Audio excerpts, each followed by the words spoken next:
Hii ni taarifa kuu halisi na sahihi.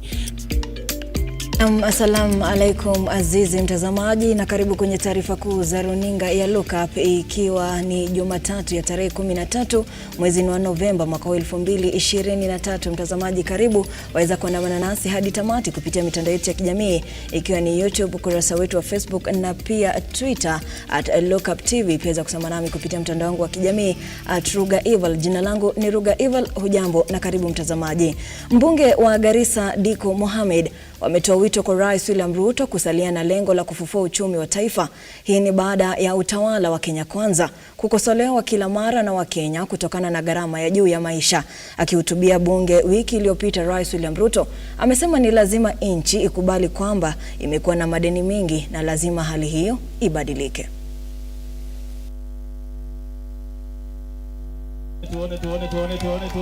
Haya.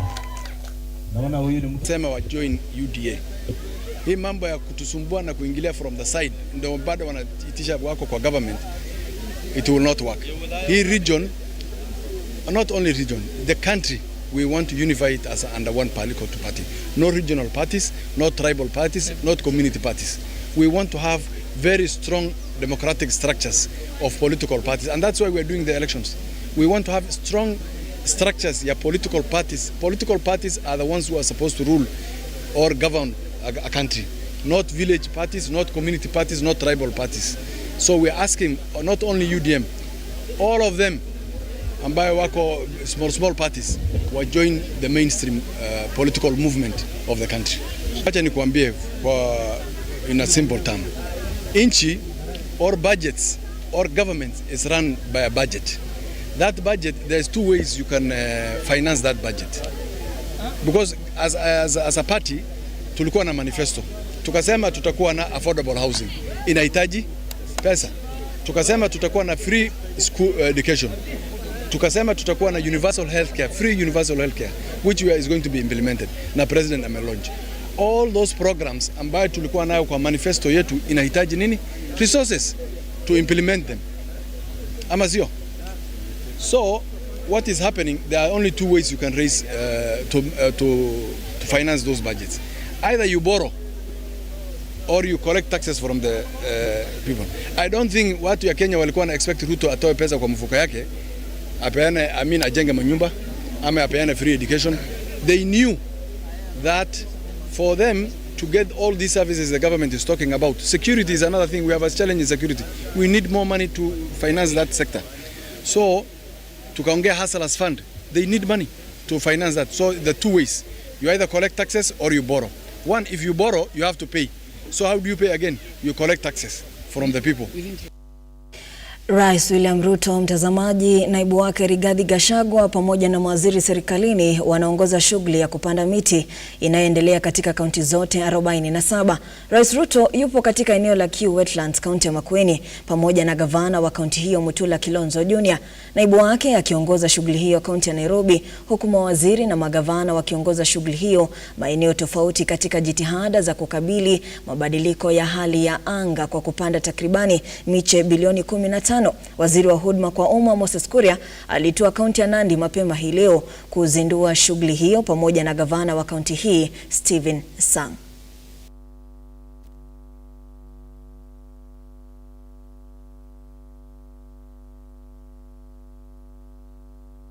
Kwingineko mtazamaji, katika hatua muhimu yenye lengo la kuboresha huduma za afya katika kaunti ya West Pokot, waziri wa afya Susan Nahumicha pamoja na Mary Muthoni, katibu mkuu wa idara ya afya kaunti hiyo, wameongoza usambazaji wa zaidi ya simu 2400 kwa wapigaji kampeni wa afya ya jamii. Hatua hii inanuia kuimarisha huduma na ufanisi wa afya katika eneo hilo na upatikanaji wa huduma kwa urahisi.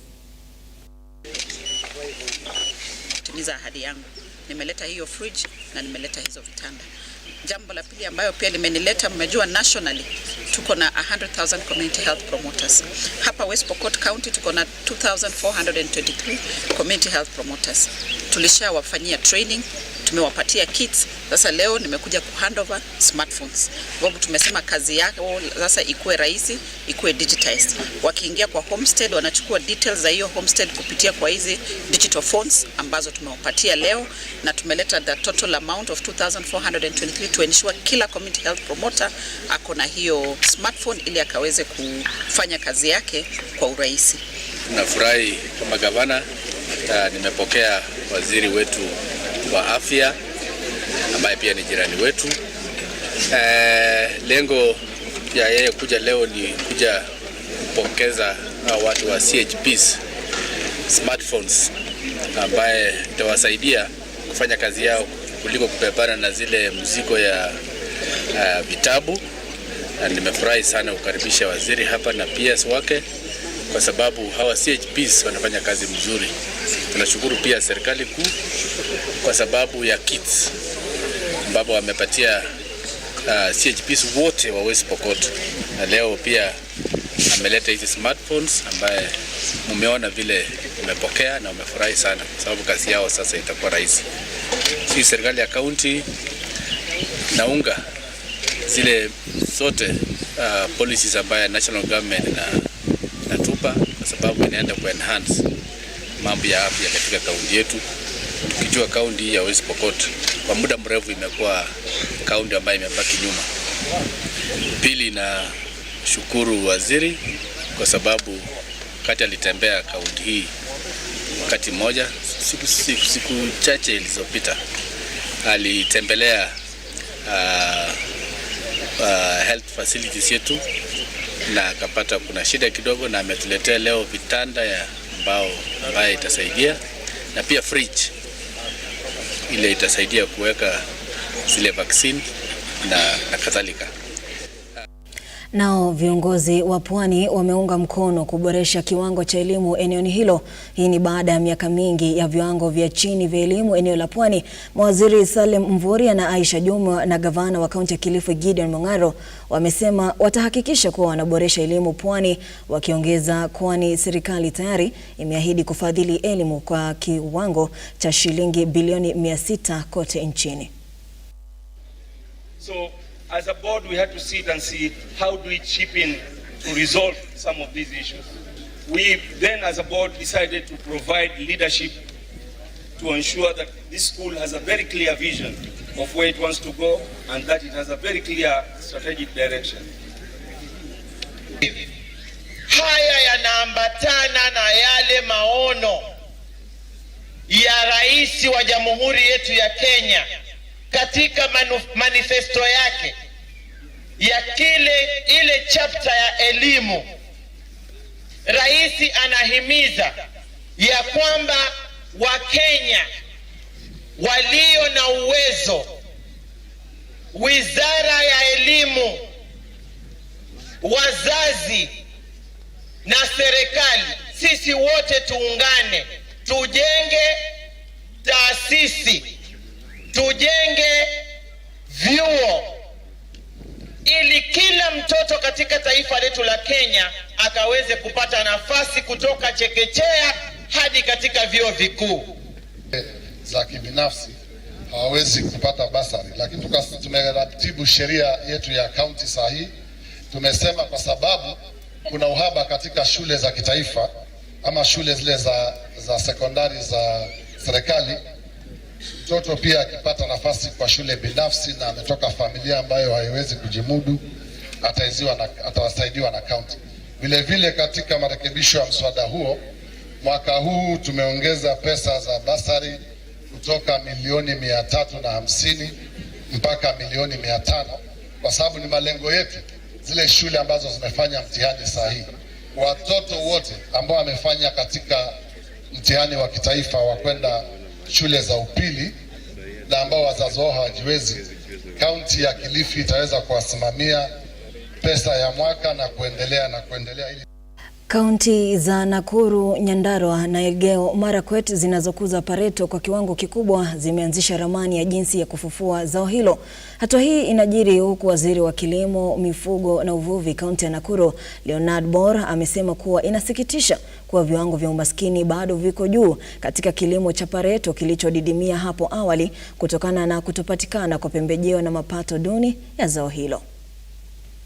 The three counties, this program for pyrethrum revitalization is key, and the goodwill that we have exhibited from the leadership, that is the governors, Her Excellency the governors for the three counties, is enough testament that we really need to strengthen the systems, starting with the policies that we have, seeing into the market systems, and also making sure that now we have our farmers access those good planting materials so that we can have enough flour for the market. Pyrethrum production in the country will set a good pace so that whoever else comes on board, there is actually going to be a good standard. We have come in very strongly. This year alone, our target is to bring on board about 8,000. We are actually targeting about 8,000 farmers on board. But going forward, we are looking at, in the next 3-4 years, about 40,000 farmers to be in pyrethrum production. The one that we call neonicotinoids that are affecting people, affecting the environment and the wildlife. So it means that we are running away from the toxic chemicals to the more environmental friendly chemicals, and the environmental friendly chemicals is only pyrethrum. So there is huge market across the world. So our farmers, actually the challenge that we have now is the seed that we need now to increase our production. Currently in Elgeyo Marakwet we are targeting 24,000 farmers in the next 5 years, around 6,000 every year. We are currently at around 3,400 farmers before we end the year. So we are distributing seed, and we have allocated around 10 million for seed alone. Na mtazamaji, na taarifa hiyo ya kilimo cha pareto inanipatia awamu ya kwanza ya kwenda kwenye mapumziko mafupi. Mtazamaji, endelea kuandamana nasi mbashara kupitia mitandao yetu ya kijamii, ukurasa wa Facebook na pia Twitter.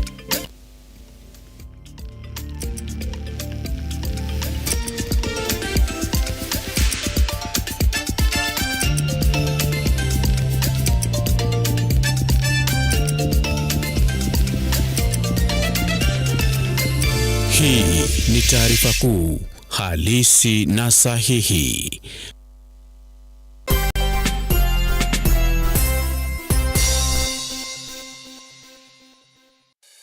Introducing the Kenya Trade Fair Fusion Sales Drive event in the heart of Nairobi at the Kenya National Archives. It's not just an event, it's sales generation with a remarkable return on investment.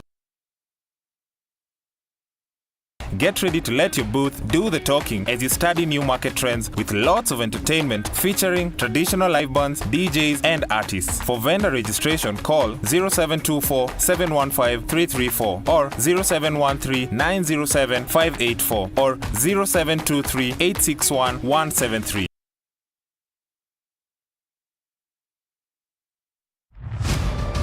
As the night falls, we come to life to bring you a comprehensive broadcast from the numerous events happening across our 47 counties. When it breaks, it matters, and each story is important. If it's Thursday, join me, Nancy Lima, and my able panelists as we break down the law jargons and analyze the Constitution in a way only you can understand. The news cycle never stops, neither does time. We cover each and every sector and present to you factual and accurate occurrences. This is where facts win the day. Join me, Nancy Lima, Ian Keitani, Tuesday, every Wednesday, Thursday, as from 9 p.m. on The Insight, only on Lookuptv.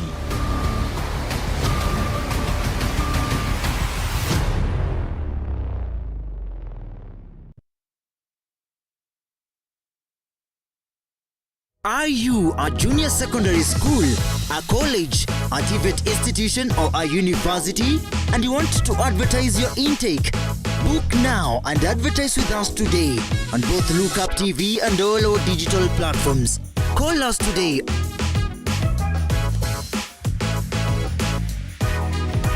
or email us on sales@lookuptv.co.ke.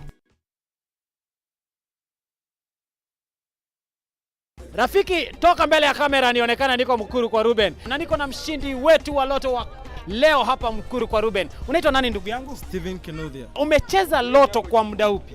Nimecheza kwa mwaka huu kianza kuanzia January. Kutoka Januari? Kuanzia January. Umecheza na hela ngapi hivi? Nimecheza na 100. Nakumbuka nduru ulipiga pale kwa nyumba. Majirani walisema nini? Walikuwa wameshtuka sana. Amekuwa wazimu, amekuwa pongoni ama nini? Nikasema tu ni Mungu tu amefikisha. Mambo ikakuwa poa. Oye, siku yako ilifika. Niambie aje, 1800 itakusaidiaje kwa maisha yako? Mimi kwanza ni kazi, napenda kazi sana. Alafu hiyo mambo ingine kwanza nitakuwa na hardware hata kubwa. Nitengeneze hardware, niweke stock. Alafu mambo ingine naachia Mungu. Na huenda kesho ikawa ni wewe tunatembelea kwa sababu loto inabadilisha maisha. Tunasema changing lives. Ama aje watu wa Mkuru kwa Ruben. Nakwambia changamka, cheza loto. Over 18s only. Gaming can be addictive. Play responsibly. This message has been approved by the BCLB.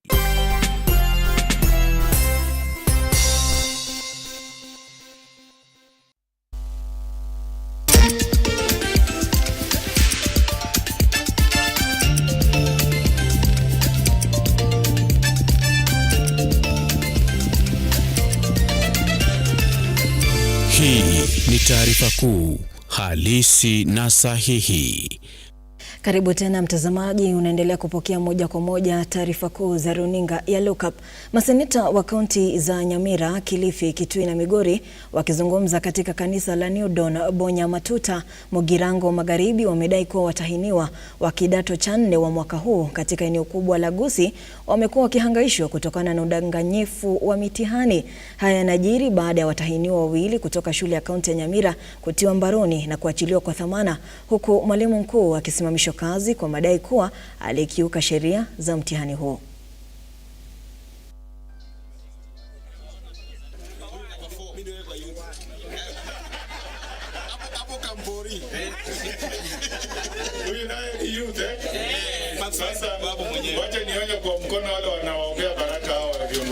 Sisi ile shamba yetu ni elimu, shule. Hiyo tu, hakuna kitu ingine. Na watoto wetu ukipita hapa watu wanaamkanga saa 10 kwenda kusoma.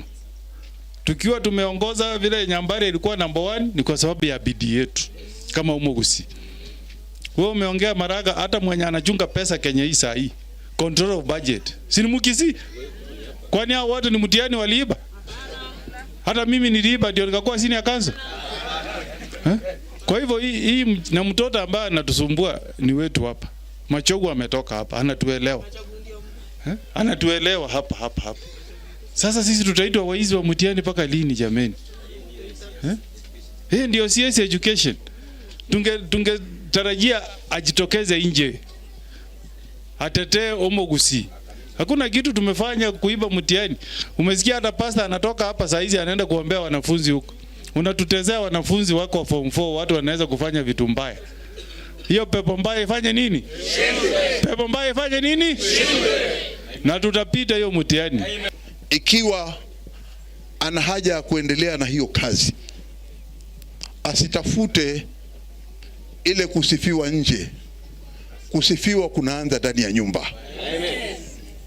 Kwa sababu yeye ni mtoto wa Kikisii, ni makosa sana mtoto wa Kikisii kuongea vile aliongea kuhusikana na mtihani.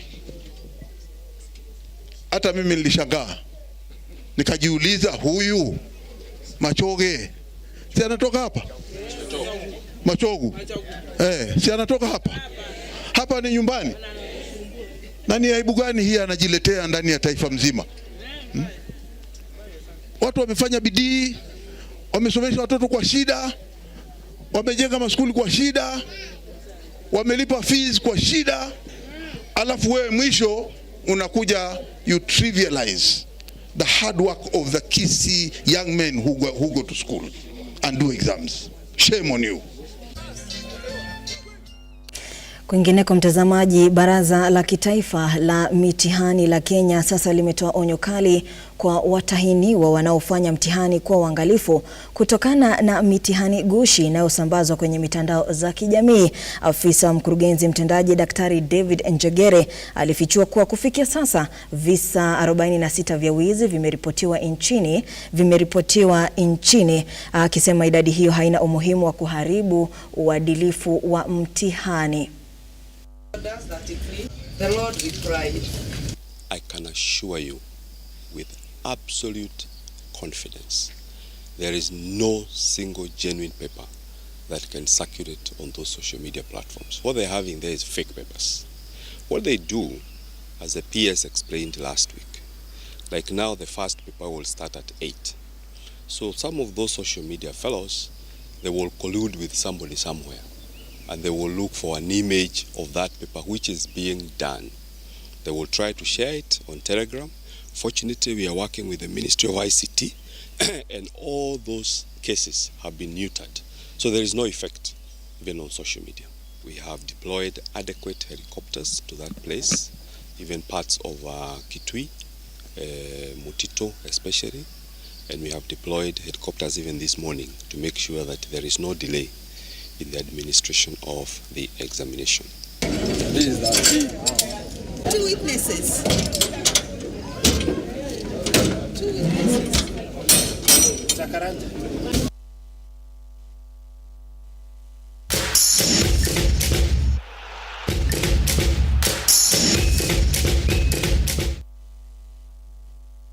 Na kufikia hapo mtazamaji, sasa tunyambue nyayo hadi viwanjani. Timu ya Paskalanga kutoka kaunti ya Uasin Gishu pamoja na ile ya wasichana ya Wieta kutoka kaunti ya Trans Nzoia ndiyo mabingwa wa mashindano ya Safaricom Chapadimba ukanda wa Bonde la Ufa. Paskalanga walitoa ubingwa huo baada ya kuwanyuka mabingwa watetezi wa mashindano hayo Leisa Hill Academy kutoka Kajiado mabao 2-1. Kwenye upande wa wasichana, timu ya Wieta waliwashinda Trinity Mission bao 1-0. Washindi kutoka vitengo vyote walitunukiwa shilingi 250,000.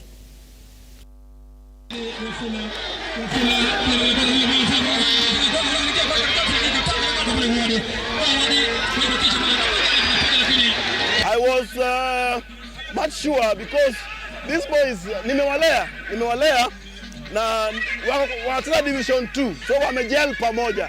Ile gelling inakuwa required, wamecheza pamoja, wako sawa. Let's say about the opponent. I will not say they were good. They were good, but then what Mwenge did wrongly, waliwapea space ya kucheza. Hatukuwapea space. Tulipress high, tukacheza mpira, created chances, and then we won. We told the girls to fight, and they fought, and whichever they win, we are happy about it. So thank you. I feel so much happy because we are the second time champion in Rift Valley, Safaricom Chapadimba champions, and I know we prepared very well, and we are good to task.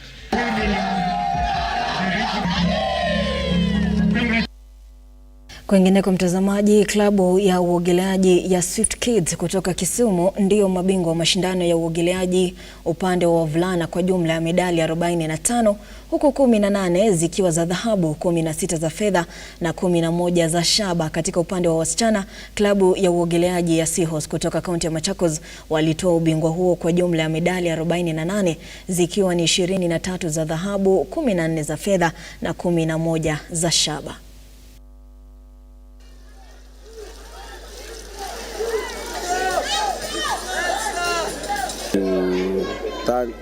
Thank and also congratulate Kiambu County for organizing such an amazing event, which is very competitive. Actually not the way I thought. My swimmers are facing this serious challenge, even though they are doing good, but the level of competition is quite well, and I'm quite sure they are going to improve at their times. We're going to look at the times of all the events we have had and select the best that have participated in our series during the year. These are the swimmers who are going to form the Kiambu County team.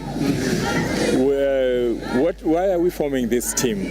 Number one, we want to have a team that consistently trains together to represent Kiambu County in national and international events. As it is, we can see a very bright future moving forward.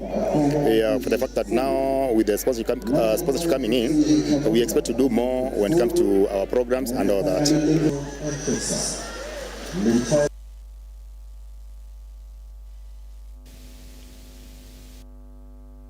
Kwingineko mtazamaji, timu ya Mamelodi Sundowns kutoka Afrika Kusini ndio mabingwa wa ligi ya soka ya Afrika. Hii ni baada ya kuwanyuka timu ya Wydad Casablanca kutoka Morocco kwa jumla ya mabao 3-2. Sundowns wametoa ubingwa huo kwa mara ya kwanza kwenye mashindano ya ligi hiyo.